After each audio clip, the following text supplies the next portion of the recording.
Alrighty. There's so much happening. And this holiday, it's my favorite. For all kinds of good reasons, but it's my favorite. And I know it's not easy for everybody because some people have losses, and then it's hard to have holidays without remembering those people that aren't with you now. And, that's fine. There's actually a better time for that. It's called Halloween, for the dying. It is. Halloween is to honor those who have passed. Of course, unless they passed after that. But that's what Halloween is about. The ghosts, saying goodbye, closures. It's great to do good ceremony around that. And then followed by what? Thanksgiving.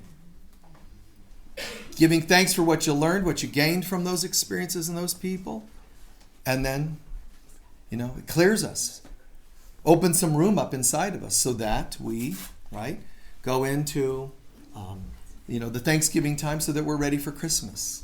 And then Christmas obviously leads into New Year's and so on. So we'll explain that a little more as we go. But this is such a highly symbolic holiday.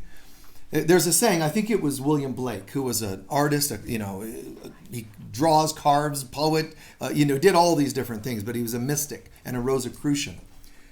He said something along the lines, and I believe it was Blake, but something along the lines of, if the infant Jesus was born 1,000 times in Bethlehem, but not once in my heart, then it was all in vain. And I think that summarizes a lot of what I teach. Okay? It's like, what's the point? All this sacred this and sacred Christmas, if we're not any different. So New Year's, as it's all these holidays are leading up to New Year's doesn't just mean, we have a new year. It's a new life. Why would any of us want to be the same as we were last year or the year before and so on? There should be this progression. And if you're on the spiritual path, you should by now have noticed some differences. You should be able to go, seriously? God, the me I was when I was 18 compared to, almost 58 now or whatever it is. Like the difference, 20 to 40, 40 to 60. We should see some differences. And I know a lot of people have some major epiphanies on their deathbed. But don't wait. Deathbed confusions are never taken serious on the other side. They don't go, you were a jerk always until those last few hours, but all is well now. They know you're in a desperate state. Those are called foxhole prayers. When the bullets are flying by, it's like, I'm converted. I'm with you, Lord. I've always believed. Did I forget to tell you? Those don't work. If nothing else, spirit is not stupid. Come on. It can see through these things. So don't wait till the end. Make amends now. Even if you can't do it with others, do it in your own quiet. Make amends. Sit in your own quiet place and cry. And write stuff and burn it in the burning bowl on New Year's with us. Say goodbye. Bring closure. And if you're not sure, it's another talk which I won't go into now, but if you're not sure, when you still feel the same feelings, days later, weeks later, months later, years later, you might not have done it as sincerely as you could have. There should be a visceral difference in how you feel about that person. And I don't care if it changes 10% per year. That's still incredible. More would be great, but it doesn't matter. As long as you notice you're not hurting as much as you were once upon a time. That's change. That's progress. And if you say, oh, great, well, that doesn't apply to me. I feel even worse than when I started. I hate that so-and-so, my ex, even more now, than I did 20 years ago. Not a problem. And I don't blame you. Hurtful people cause you to feel hurt. Not a problem. But there are ways to do more progressive work. Find those ways. There are ways. There has to be, come on. We wouldn't be doing this work if it didn't work. So there are ways. So let's reach for that. So I'm going to share this concept with you all. I have a list that I share of the 12 holy days and nights of Christmas. So I'm going to get to that. In a nutshell, though, the holy days of the year, in a sense, they begin with Halloween, the dying, Thanksgiving, what you gained from whatever dies now. Preparing the way, clearing out for Christmas, the gifts, here comes the new something into my life, new gifts. And don't forget, it's not just gifts of miracles or gifts under the tree. I'm one of those gifts. So why don't I just get on board and just step into it? I'm one of the gifts of God. So am I just going to wait for stuff under the tree, or am I going to own that I'm one of those gifts? Now, if one of those gifts, what's the purpose of that gift? If you get a necklace, you put it around your neck. If you get a new piece of garment, you wear the garment, new hat, you wear the hat, whatever it is. Whatever it is, you use it. But if I'm one of those gifts, I need to be used. I need to let Spirit guide me into a better way of living, stepping up and living this. And I know we all slip. I'm not talking about us all acting perfectly, but just always refining and doing the best we can. Be a great child to your parents. Don't try to be the best and compete with your siblings. Be a great child to your parents if you have a relationship with them. Some families, it's not even healthy to be around some people. But if you are, be the healthiest you can for them. Be the healthiest parent. It's kind of cool. I have children, they're little. I don't see them very often. But at any time that we talk, it's just like it's always been. There's fun, there's banter, there's playfulness. And if there's challenge, they're allowed to talk about it. Just to really be like, and I always told my kids when they were growing up, if I have to choose between being helpful to you or your parent, I'd rather be helpful. It probably sent them into therapy, but, abandonment, oh my God. But that's okay. Once they peel the codependence off, they'll get what I was saying. Because a lot of times kids can't hear their parents. So I don't want to be your parent if you can't hear me. That's what I said to them. They said lots of things that made them think, but, it's like, yeah, I care more about you as a soul than I do as a role. That rhymed. That was kind of cool. Okay. Yes, Jesus. Get that on a bumper sticker, okay? So we go through this, we're preparing, and Christmas, we think that's the end, but it's not, because there are considered to be, by the mystics especially, it's not culminating in Christmas or even New Year's. Christmas and then the 12 holy days and nights of Christmas follow, which I'll explain. And then those end on Epiphany. So Epiphany is really, and Epiphany is called an octave holiday by the ancients, because the ancients understood, you're on a roll, baby. You died at Halloween. You gave thanks at Thanksgiving. Even before there was a Thanksgiving, it was still commemoration. And then Christmas, woohoo, we're doing great. 12 days and nights of Christmas, and then Epiphany. And Epiphany, an octave holiday, meant we're going to close all the holidays during the holiday season with an octave holiday, because it means this holiday is going to take everything you just did in your processes of the holidays to another octave, to another level. See, they didn't just sit around going, oh, I wonder what I'm getting for Christmas. I mean, seriously? Birds in the oven, on Thanksgiving? Is that it? Birds? And boxes under the tree. I mean, the ancients would just be appalled at the idea. It's all you got? Yes, stuff. Taking all of this and really, really deepening it. One way to deepen it is to know that it exists. These differing, these mystical versions of all this. The other thing is how much you put your mind into it. Not just knowing it exists, but we're going to put our consciousness into this. So we get to Epiphany. I'm going to jump now into sharing. Let me say this much. You go Halloween, Thanksgiving, Christmas. The Christmas portion of all those holidays, it's a longer spread of months, but the Christmas portion, let's say that couple of weeks, is Christmas itself. And that in itself has all kinds of cool symbolism. I'm going to share that briefly. Then the 12 holy days and nights, and then the Epiphany. All right, so Christmas itself has a symbolism I've shared probably every year that I've been here, but the Christmas tree. If you think about it, just like you would learn in the Kabbalah, you are the tree. And if you are the tree and there are presents put under the tree, what does it symbolize for you? Those gifts that come from God are supposed to be my foundation under my tree, and I'm the tree. The star at the top, the angel at the top, for me is always about priorities. God first. The cornerstone. The capstone, God. That's why our bills, and our state seal or whatever, the seal of the United States, you see that pyramid on your dollar bills, the pyramid, and there's the capstone is missing. But it's not missing because it was always supposed to say, God is your capstone. God is your pinnacle. It would be like a person wearing a beautiful, expensive brooch with rubies and diamonds, and then having one section missing a stone. People would be like, oh, a piece fell out. It certainly doesn't look good. But to a mystic, that would be amazing. Because you would say, yeah, diamonds, rubies, or whatever people wear these days, so on and so on. They go, oh, that one. Oh, so something fell out. No, that's for God. It's one of those, see? I heard an amen. And, for those of you watching, that was a baby. So imagine that. God leaving a chair at the table. One of those concepts, a chair at the table, not for a deceased relative, which if you do that, that's beautiful, but a plate, a setting for God. Something to commemorate, something to remind us.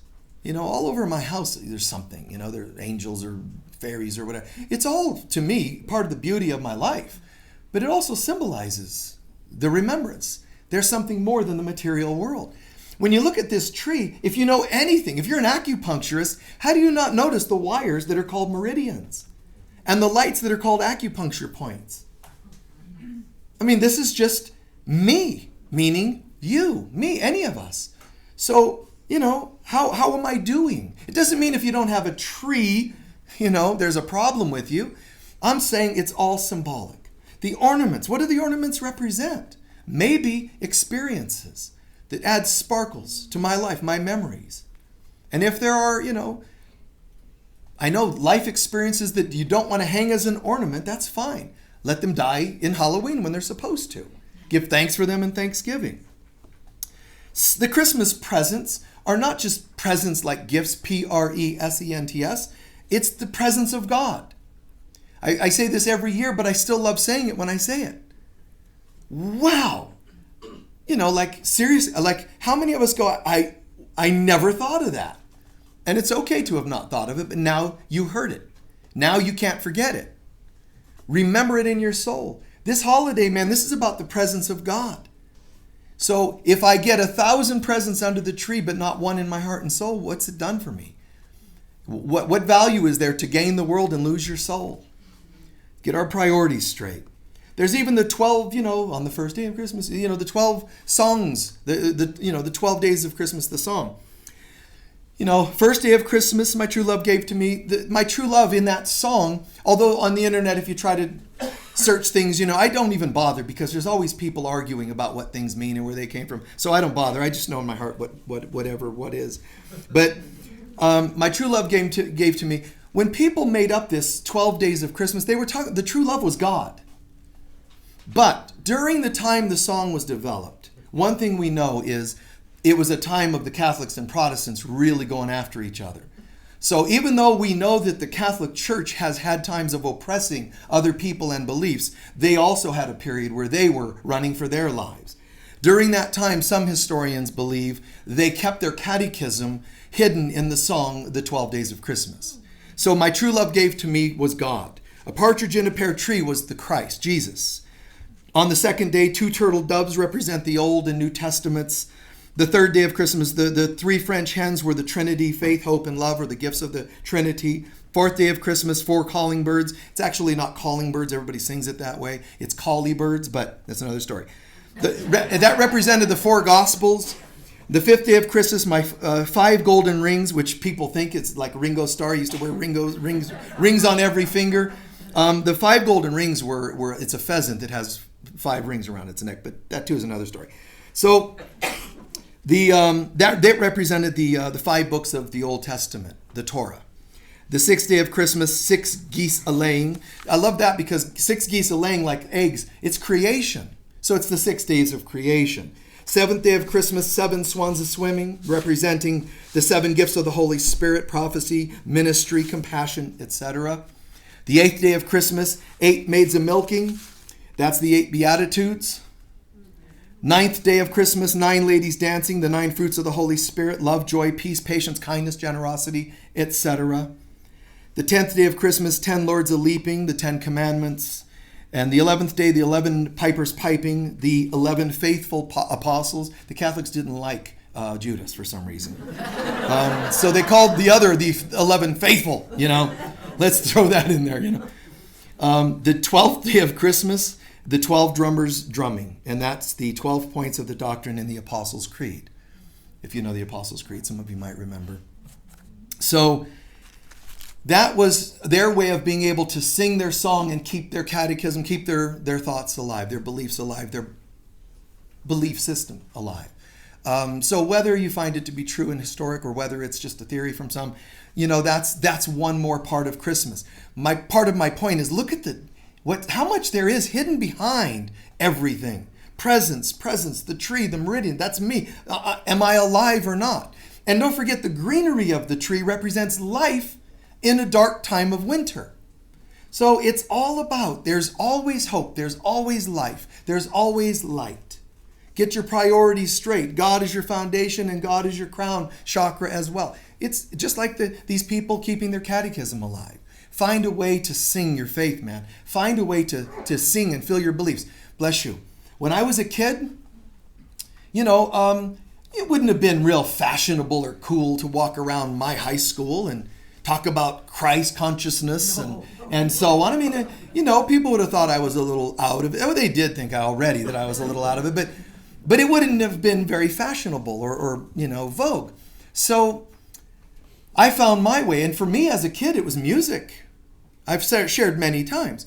Earth, Wind, and Fire was they were very highly spiritual. I mean, head to toe, man. The colors they wore of the Africana kind of customs, the songs, how many members are in the band and calling themselves the elements of the zodiac. The 4 elements, except they left out one because there was nobody in the band that was that sign of the zodiac, that element, So everything they did was numerological and so on. So it kept me alive, just like the symbolism here or the catechism of the Catholics.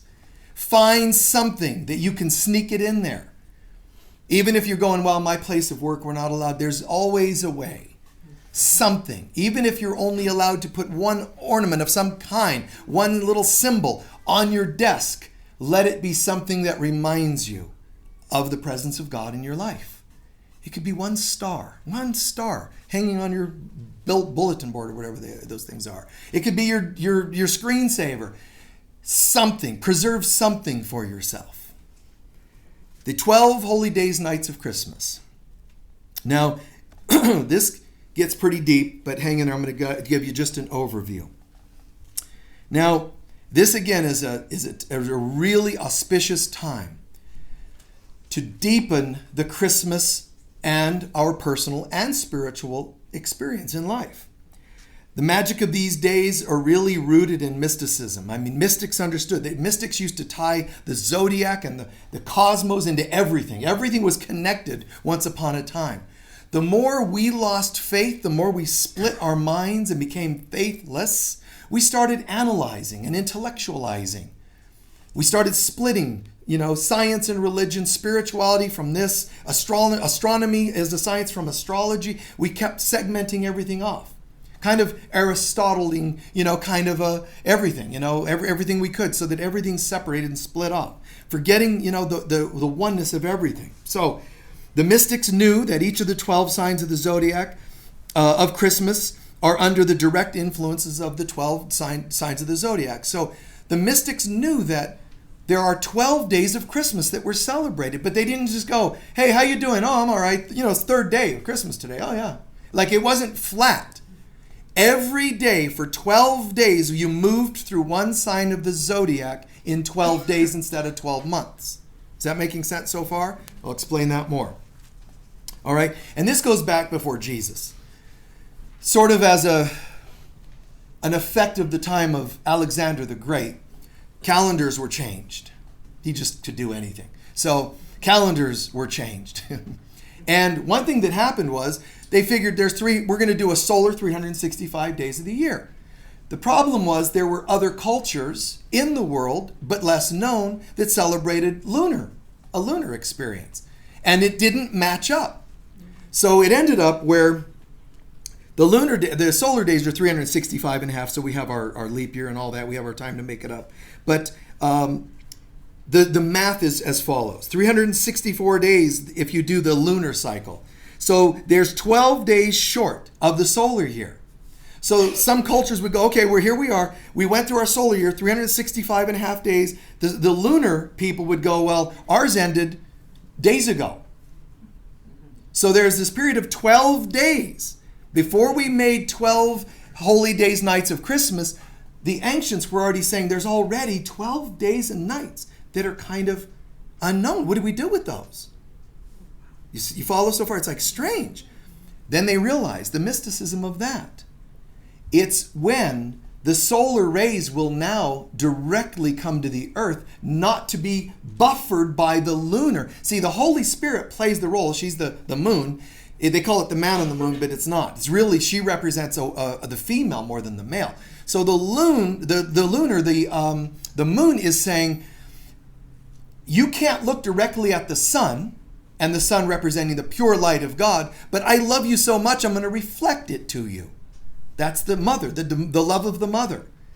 You know, like sometimes she's like, sometimes your dad's a bit intense. Let me reinterpret what he was trying to tell you. I mean, I guess you could put it that way. So the moon's mirroring the light differently. So at this period, they're saying the forces of the moon have waned and they're sitting still. But the sun's days are still going for 12 more days. So what's happening to the rays of the sun and the stars and the planets and the signs?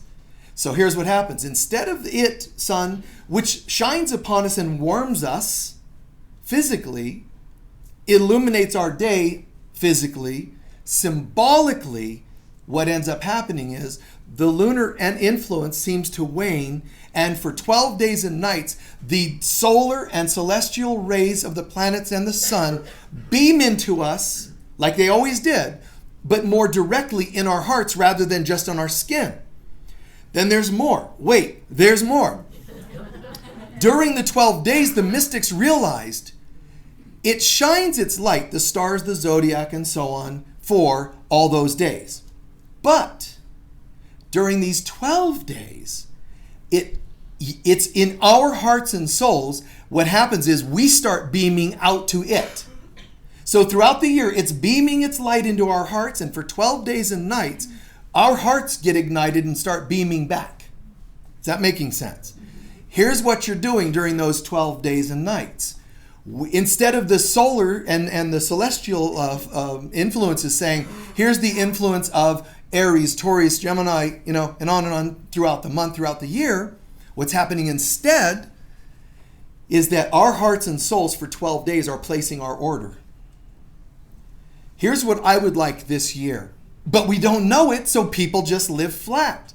But if we'd step in alignment with it, we would place our order for 12 days. So the first day, holy day and night of Christmas, you are placing an order with one sign of the zodiac saying, here's how I want January to be for me.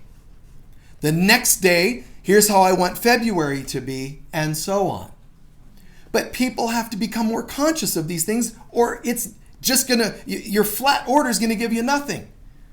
Go in a restaurant. Can I take your order? No, not yet. Well, 5 hours later, you're still not fed. You can complain, but they go, well, we asked for your order. You said no. And we checked with you again and again. You said no. We checked with you. 12 times we checked with you. And you said no. So you get nothing back because you ordered nothing. The ordering isn't ordering people around.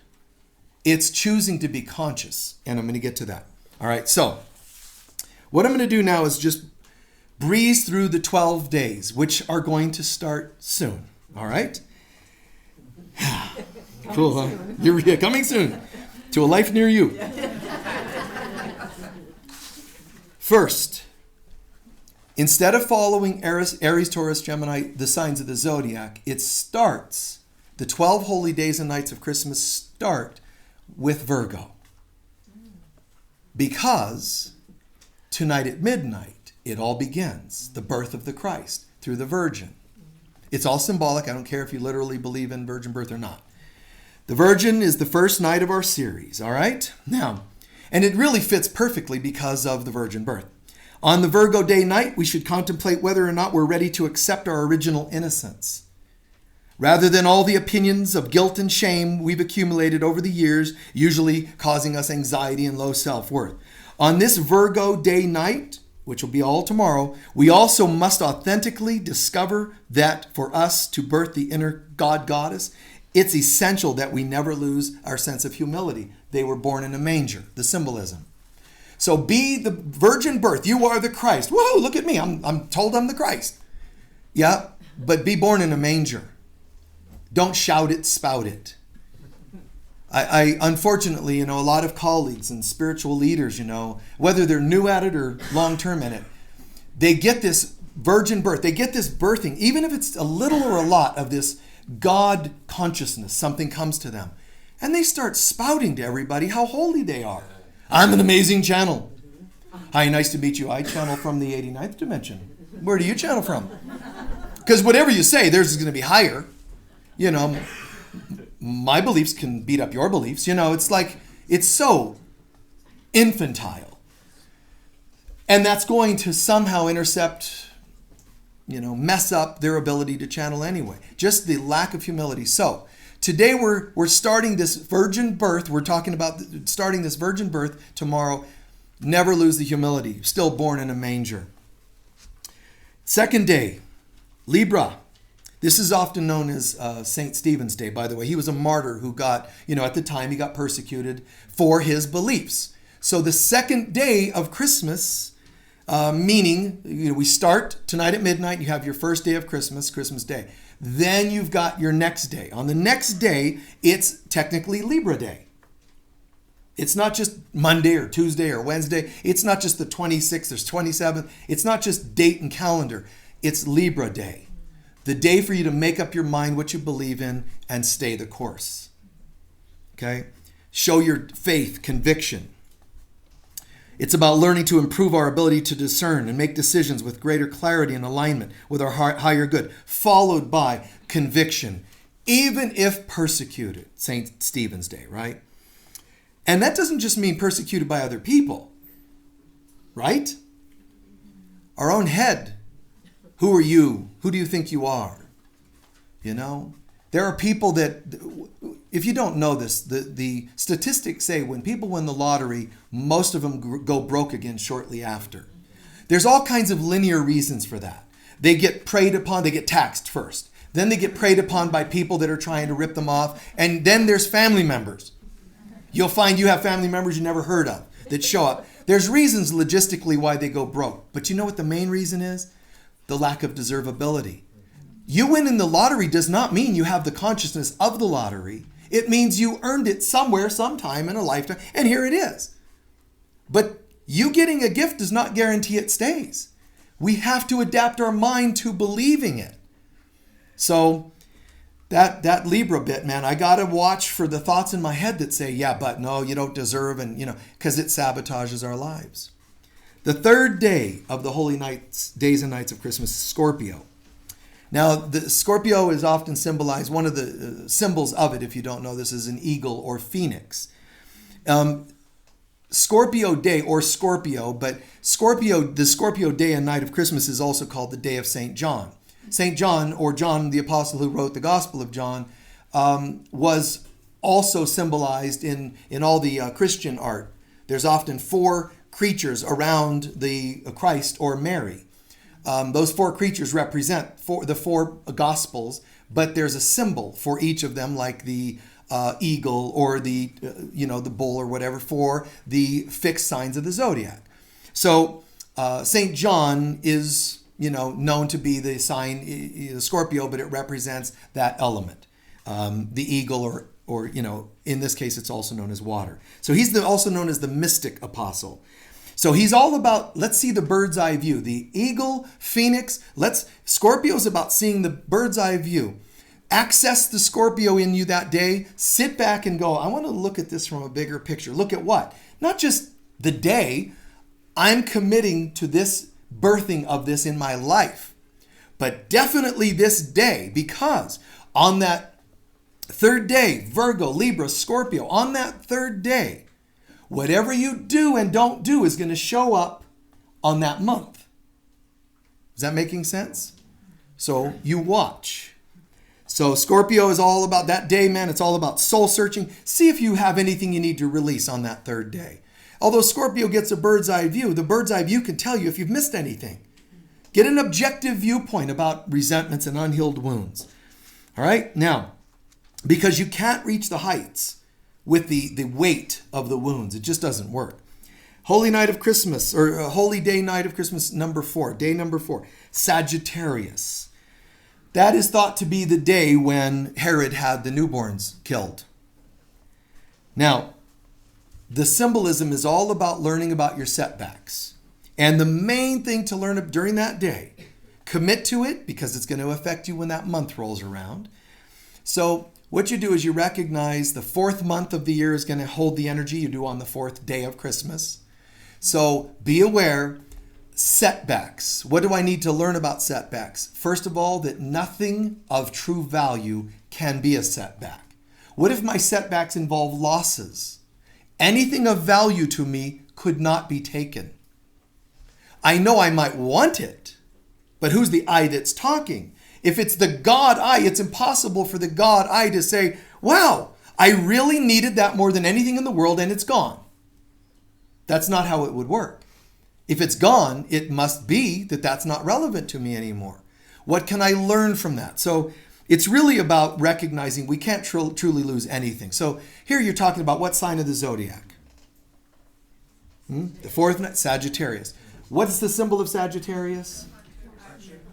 Right. But the archer is shooting for the stars. Setbacks, but you know what? Heck with it. Shoot for the stars. Keep your focus on higher things and move forward. The 5th day, holy day and night, Capricorn.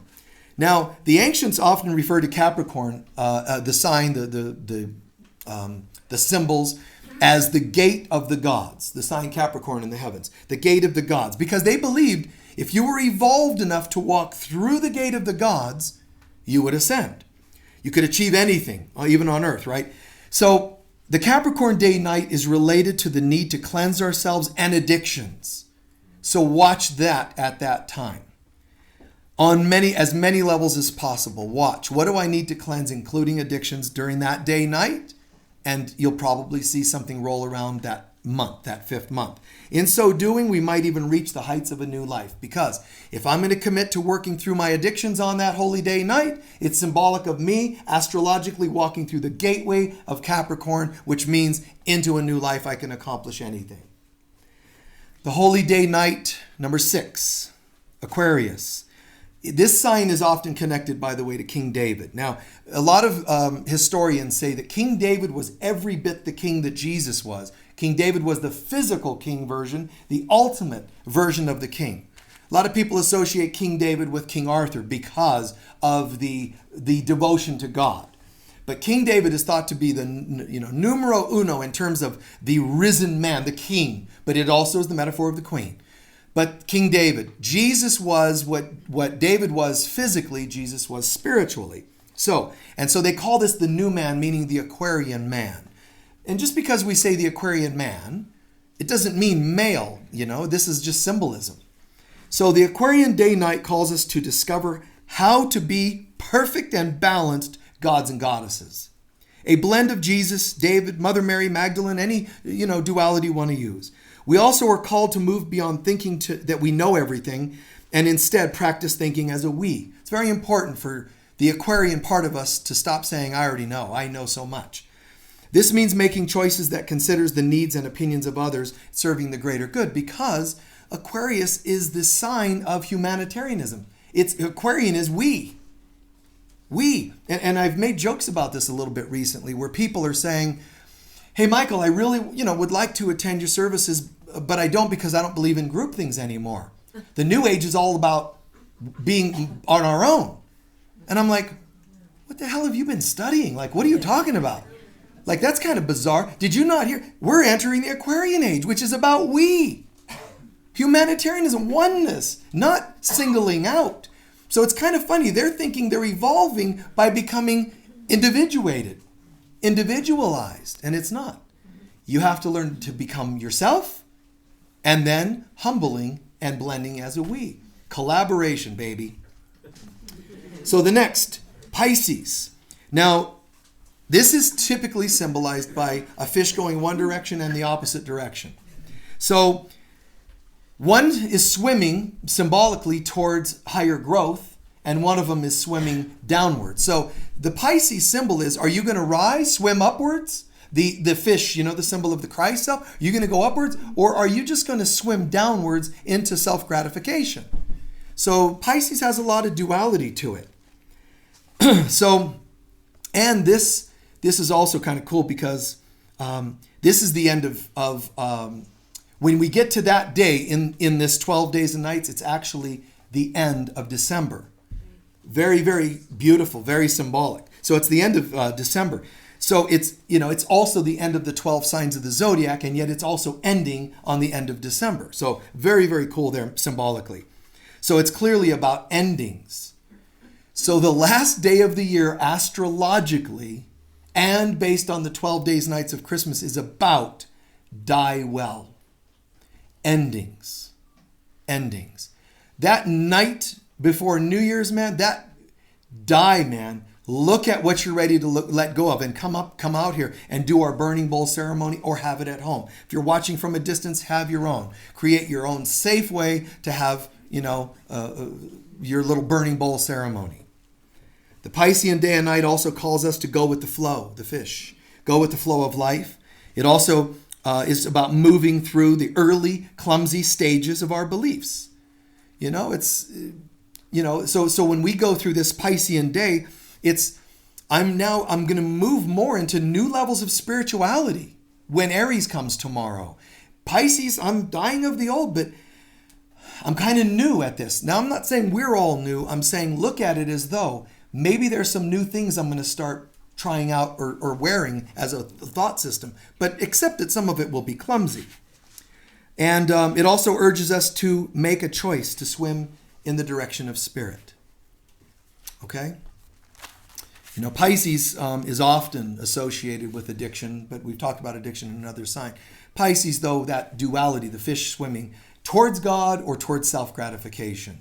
Self-gratification can include drinking or any other kind of addiction, but that's why they say Pisces drink like a fish. It's a common addiction for that particular sign of the zodiac. Now, the holy day night number 8, Aries. This literally falls on New Year's Day, the first day of the year, and it is astrologically the sign that starts the whole zodiac. Not in January typically, but in literally, but it starts the whole zodiac. So the first day of the year is going to be not only the first day of the year and after all the endings that we've done, but it's also about total new beginnings. Aries, the Aries day, starting over. So this is also the day when they say Jesus was baptized, circumcised, and the day he was given his name. So January 1st, I need to sit down and be thinking about not what to let go of, but who am I? The name doesn't mean I literally have to change my name. It's about who am I? I'm not a single mom anymore. I'm really meant to be a god goddess. I'm not a single guy. I'm not no labels. I'm not part of that family. I'm not that genetic. Go ahead, keep your name, keep your driver's license, and keep your kids if you have them, But I'm not that thing. That's what I do, but I'm not that thing. Because people become too often what they do, which is totally inappropriate, spiritually speaking. I mean, that you could make up every kind of mythology or myth and fable about that. People that, there was a guy who one day started farming because of necessity because he didn't have food. So he started farming, and pretty soon his last name became Farmer. It's like, seriously, that's what people used to do. You were named something mill if you worked in a mill. You were a farmer, you were called something related, right? The blacksmith, something Smith. It's like kind of nuts, it makes sense for people that might have not been able to identify people on a soul level. I'm sorry, who are you again? Oh, you're the blacksmith. Hi, nice to meet you, Joe Blacksmith. It's like we gave names to people based on what they did. I guess that's okay for primitive thinking people, spiritually primitive. But what if we drop that a bit more? What if we start identifying with people on a soul level? And the first thing that would happen if we did, you're not going to know them by their trade. You'll know them as lights are on or lights are off. You know? Hi, I'm going to introduce you to Joe, lights off. Joe, you don't want to call people lights off, but it's lights on, lights off. That's the first thing that'll happen. Eventually, we'll be evolved enough to recognize the lights can never be off. It would maybe be light seen, light unseen, but the light is always there. And that's when we start identifying the Christ in everybody. All right. Now, the Aries day night, like I said, is all about new beginnings. But remember, on that day, let's all learn to temper ourselves and not jump in head first. Aries can be a little too much, just forward, dive in before you think about it. Okay. Oh, we got an amen over here. So the 9th day night, Taurus. Now this is what's cool. The next 3 days' nights are attributed not only to a sign, in this case Taurus, but to the 3 wise men. The 3 wise men are not just a passing comment you hear like in a song. The 3 wise men were mystics. They were called magi's. Magi is where we get the word magician. They were not sorcerers of a negative dark age. They were metaphysicians. They were wizards. So the 3 magi came from different parts of the world, but they were all astrologers, because magi meant magician, but not trick magician. A rabbit from a hat. It was, you're an astrologer, metaphysician. So, fundamental religions do not want to acknowledge that, but that's what it was. I had, when I was, late 20s, a conversation with some fundamental Christians, and they were wanting to just go after me and, metaphysics is evil and this and that and the other. So I just kind of sometimes come up with commonsensical questions, and I'm like, what do you mean astrology and all that's evil? Oh yeah, it's of the devil. I said, then why did the only people that knew of the birth of Jesus and where it would be and to come and give him gifts were astrologers? And they kind of get this like, but it's like, just come on, think this through. I wasn't trying to prove anybody wrong. I'm just, come on, think it through, guys. It was astrologers who knew about the birth. So the next 3 days, nights, they commemorate the 3 wise men. Taurus is going to be the wise man Melchior. And what do you think he brings? Taurus, come on. Gold, baby. Taurus, it's about the gold, not the frankincense for a Taurian. The Taurian day night calls us to release our attachments. No, because the Taurus represents the daily needs. It's the practical, like, come on, how does it grow bread? How does it grow corn? How does it give us something solid? So it's about releasing attachments, though.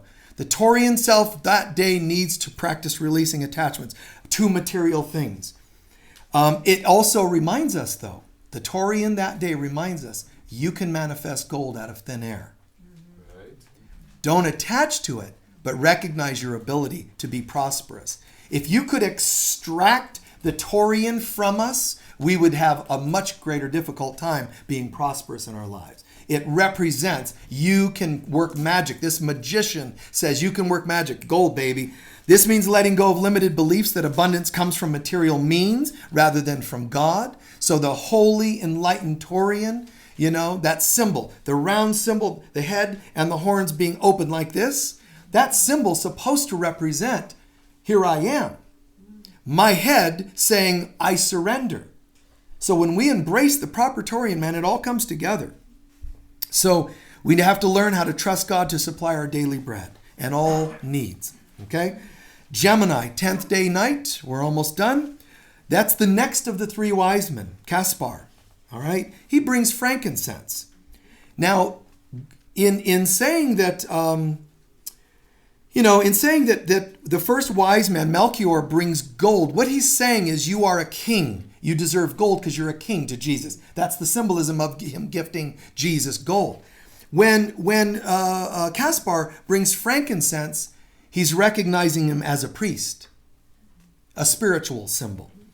But the frankincense also represents duality because it melts into like a molten earthy substance like lava, but its essence rises to the heavens. So it can represent duality. So this is, like Jesus coming to transform the material world and bring it to a spiritual experience. So Gemini is often referred to as the warring twins. Therefore, the Gemini day-night calls us to heal and release all forms of duality and inner warring between our head and our heart, our ego and our soul, which can then be assisted by making healthy commitments. The 11th day night, Cancer. The last of the three wise men, Balthazar, he brought myrrh. Now, myrrh is an interesting thing for him to have brought because myrrh, although an amazingly wonderful oil, resin too, myrrh is also used to anoint the dead. Right. And it's what Magdalene brought to Jesus and anointed his feet and head at one point. So myrrh is kind of an interesting gift for the king, the prince, the wise man, the magician. He brings myrrh because it's almost like this is going to be a bittersweet experience. I'm acknowledging, he acknowledges you as a human king. He acknowledges you as a spiritual king. And I bring you the memory that this is all going to come to death in crucifixion. And then it comes around full circle when Magdalene brings the same oil. So, obviously it's a difficult one, but since Cancerians are often known to be family-oriented, the Cancerian day and night asks us to get our priorities straight by recognizing the bitter truth, because it's a bitter herb, the bitter truth that God and our spiritual life have to be our first priority, even more so than our families. So watch on the Cancerian night, the day and night of Christmas, and then the month that follows, 11 months later, because it will be a time for you to be able to say, which in months it'll be Thanksgiving month, and it'll be time for you to see what work you did on that 11th day night. And the day is supposed to be focused on what? Priorities. Your family, they're just people. God is all that matters. Bring God to your family members, but just the same as anyone else. They're just family. It's only the head and programming that tells us they're any different than anyone else. Care about all people equally. Love all people equally. Don't just love family members, and don't do anything for your family members out of, being gratuitous. If it's not sincere, don't do it. We all have different levels of that, but that's a tough one for some of us. But get your priorities straight. By that 11th day night, okay. It doesn't mean you send announcements to them all. Listen, this is the 11th day night. This guy named Michael said I'm supposed to send you all notice, that this is the end of our relationship. No, it's just inside your heart prioritizing. All that matters is God. All that matters is God. And that means God in your family members, doesn't it? But it also means God in everyone else. So it's just recognizing I can't fix them all, but I can become more and more the presence of God and bring that to them. That's all I can do. They get it or they don't. They want it, they don't. That's their thing. So those who do the will of God, Jesus says, are my family. It doesn't mean the others are not spiritual family, but when Jesus says those who do the will of God, because they're trying to guilt him. Jesus, your mother's outside. He's been I've been on tour for months. It was years, He's like, the places I have been, the things I have seen, So he's been to Greece and India and all over the world. He's back home. He didn't even go home. He just went right into the synagogue teaching. And they came, hey, Jesus, your mother's outside. Because the females were not allowed in spiritual centers, So your mom's outside. Okay, well, I'm teaching. What do you mean you're teaching? But this is your mom. Everyone is my mother, my father, my mother, my brother, my sister. Everyone. So it's like, and you got to imagine Mother Mary's got to be like, okay, I'm going to breathe through this. Okay. He's unusual, Because they're all watching. Let's see if she's going to get upset. No, it's okay. He's been odd for a long time. And this is how my family ended up interacting with me at one point or another. And if they were cruel and hurtful, I walk away. But I watched little glimmers would happen in their heart and soul. They never totally got it. And I'm never just sitting around waiting for it. You don't have to. You don't have to sit around and wait. And they didn't get it. But I did see differences. A quick example would be, in regard to the Cancerian day and night, my dad was very hard, very mean, really cruel kind of guy. But, and he respecting me was nowhere on his list of things to do. If he wasn't having his last breath, he wasn't going to say, I probably should kind of patch things up with Michael. No, he wasn't going to like me then. He didn't like me now. It wasn't going to happen. But when he was in pain at times in his life, I could take it away. He never said things like, that's amazing. Wow. He didn't even say kind of half, I don't know what it is you do, but I do get it, man. You're onto something, and would you work on me? No. It wasn't going to be like that. It was going to be, hey, whatever that crap is that you do, you want to, It was totally rude, disrespectful. That woo-woo that you learned at your witch coven, I mean, his brain he just wasn't the type to filter and turn it into something respectful. But, and I'm not telling you to put up with garbage like that if people treat you that way, but I'm saying I was able to hear that was the closest his rude self would allow him to say, that works. And he's amazed. Because trust me, he wouldn't have asked if he didn't believe in it.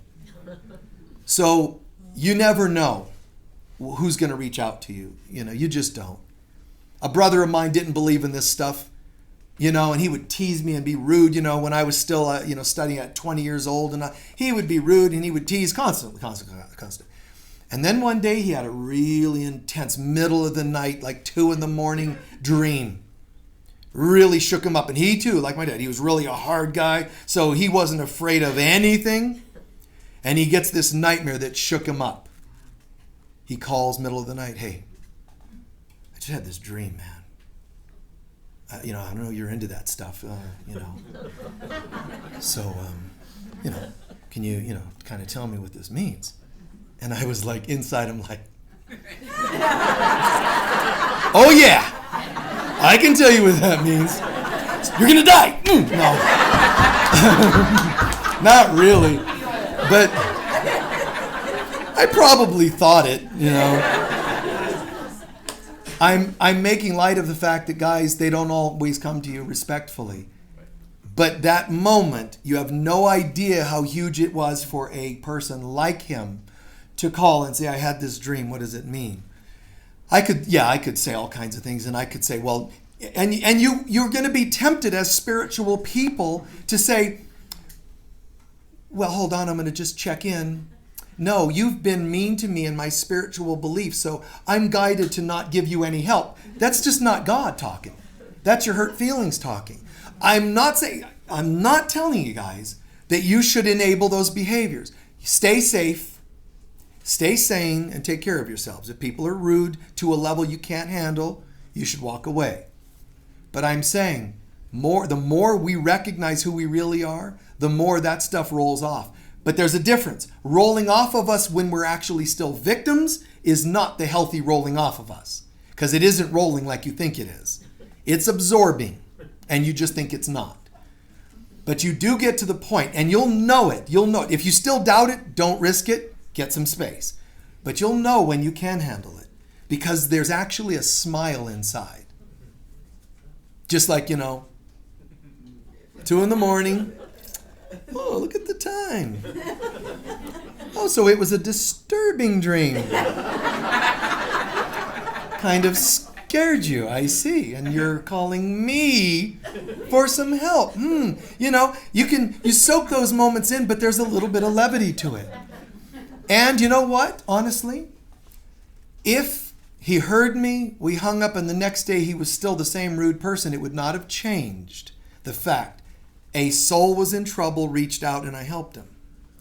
However, if I would have found in my heart that my helping him, he still was harming people that he shouldn't be harming, including me, I might have drawn the line. All of us have to determine where to draw the line of how much to keep bringing our sweet love, forgiveness, and all that to people when they step on you. Like Edgar Casey said, being spiritual never meant being a doormat. So we all have to figure out where that line is. And, I felt, it was okay. And every little bit made a difference. Okay? I knew in the big picture, every little bit made a difference. I didn't expect him to be transformed the next day, but I knew. Because there was a time when that brother of mine was asking me to teach him how to meditate. It's going to all come at its own time. The 12th day night is Leo, known traditionally as Simeon's day. He's the man who, when Jesus was in the temple, cried out, I love this quote, all is fulfilled. Now I behold the one who is the bearer of the sun. A wise guy, man, he walks into the temple and he sees Jesus, and the Spirit spoke to him and said, this is the guy. I see it. This is the master. But I love the specific terminology. I behold the bearer of the sun. Perfect that they call it Simeon's day because it's the day of Leo, the sun. Symbolizing the constellation of Leo and, important, king and queen of the universe. So our 12 days and nights end with you and I being crowned or not. If you practice the 12 holy days, nights of Christmas, it ends with you being crowned in some form or another. Just like the 12 labors of Hercules were him moving through the 12 initiations of the zodiac. But at the end, the gods decided to make him into a god because he so well went through his life's tests. So the Leo day night calls us to recognize that the last shall be first and the first shall be last. Even though we're Leo, crowned, go back to the very first day of the zodiac, virgin, stable, virgin birth, remember in the stable, humility. The Leo rises, you got your crown, but be humble. Like we talked about it the other day, the song, King Wenceslas, it's about a guy that was like St. Nicholas, who, despite being of somewhat royalty, King Wenceslas, he has royalty, he still went out and fed the poor. He would do it at night so nobody would know it was even him. He wasn't out there to say, look at me. He just saw a situation and he stepped up and did something about it. It means that we're not only great kings and queens as much as we're able to surrender to God. We're only as great as our ability to surrender to God. Remember, we can only lead as kings and queens as successfully as we are willing to follow. So we close with aligning ourselves to the 12 holy days and nights of Christmas is to align ourselves with the vibrations of the holiday season, with the planets, with the cosmos, cosmic forces, the whole universe. To gain the most from these 12 days and nights, though, it's very important to remember, we've got to do this consciously. Try to set an alarm or put a little sticker on your bathroom mirror or a little note on your bed before you go to sleep, you see it, to make sure every day do your best. Which sign is it again? And do the work. Okay? Put your consciousness in each day. I remember one time years ago when I did my 12 days nights, there was one day that was neglected. And I knew when that month came, that would be an extra test because I didn't accidentally forget. There's always something going on under the surface. So I knew I better pay special attention when that month comes around. If you miss a day or the day doesn't go well, you're going to go, oh, geez, day 5, I don't even want to be on earth when that month comes around. Don't let the stars fate you. It just means I slipped on this day. I can make amends now at the end of the day. Stop, pray, forgive, and visualize whatever went weird that day. Visualize it going differently. Trust me on this. End the day. Don't let it end the way it was. Change it and let it be what you'd like it to be. There might still be an energy carried over to that month when it comes around, an energy that carries over to say, well, it's going to be some tests, If it was that day of working on addictions, if it was that day of forgetting that God is my source, yeah, it might come around and that month might be a challenge. But that's good because I'm going to go after it and earn my crown, which means my higher consciousness. So imagine living this 12 days, nights, which is going to affect 12 months, which means this time of next year, I'm going to be a different person to a whole new level. A quantum leap higher, and then I'll start the next year and do the same. Lastly, keep a journal if you can. It's a good idea. It shows more commitment to it, but keep a journal if you can. Make some notes, oops, slipped a little here or there, and then watch and mark your calendars, your journals or your calendars, to kind of keep an eye on certain things when that month comes around. That way you are being the master. Make sense? All right, take it with you. Let's close. If you don't mind, we'll have a brief meditation. This will be a little bit more a simple, not a lengthy journey meditation, but a simple prayer-like meditation.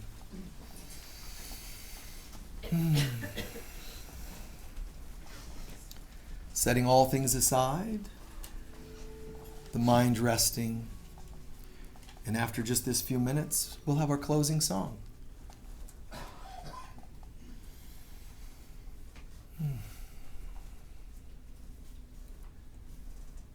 Father, Mother, God, I/we commit ourselves to a holy experience through this holy holiday. We understand to a new level that the Christmas holiday is not just commemorating the birth of Jesus or a time of gift giving. It is the time of the gift that we are being unwrapped and coming forward as a gift to the world, not in a means of being superior to others, but rather a gift to help everyone because we're all in this together. Father, Mother, God, shine your light upon this tree. Bring alive all the lights on this tree. Sparkle on all the ornaments, past experiences of my life on this tree. Let you be the crown of this tree, the star at the top. Father, Mother, God, you manifest the gifts, the presence, your presence, and the presence of miracles under the tree as my foundation. This is who I am. We see ourselves shining. Let's all visualize ourselves just shining, glowing. See your meridians, the Christmas tree lights. The meridians light brightly. They bring health to your organs, your nervous system, your glands. See the crown chakra glowing and illuminated. See at your foundation gifts all around. So many that when you meet someone, all you need to do is reach down, pick one up and hand it to them. Throughout the year, not just on Christmas morning. I have so many gifts of miracle making at my disposal. That's me. I see someone in need. Let me reach down and hand them something like a stuffing stalker, a $20 bill. Let me hand them a smile. It's not stuff all the time. Let me hand them a hug, a handshake, a kind word. Let this Christmas tree that I am be fully alive and a sign to people even during dark times. Their dark night of the soul, let me show them hope. Like St. Francis would say, let me not just receive, let me be the one who brings it. Not just to be understood, let me be understanding. Not just receive compassion, let me be compassionate. And the prayer of St. Patrick that says, more or less, I affirm my commitment to awakening to a whole new level starting this evening, this moment. But this evening I see as the birth of my new self. It is God that is pure that will birth me, and it's my purity that will be birthed. I get a new chance. I'm born again spiritually. It means clearing my past of who I've been with, slept with, what things I've done to my body.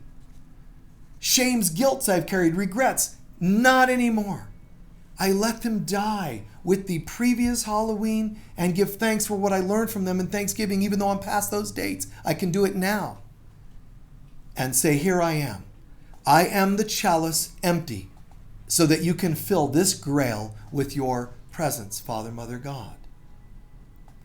And that presence comes from the heavens, pours into us, fills us, our cup runneth over, and it pours upon all the people we meet.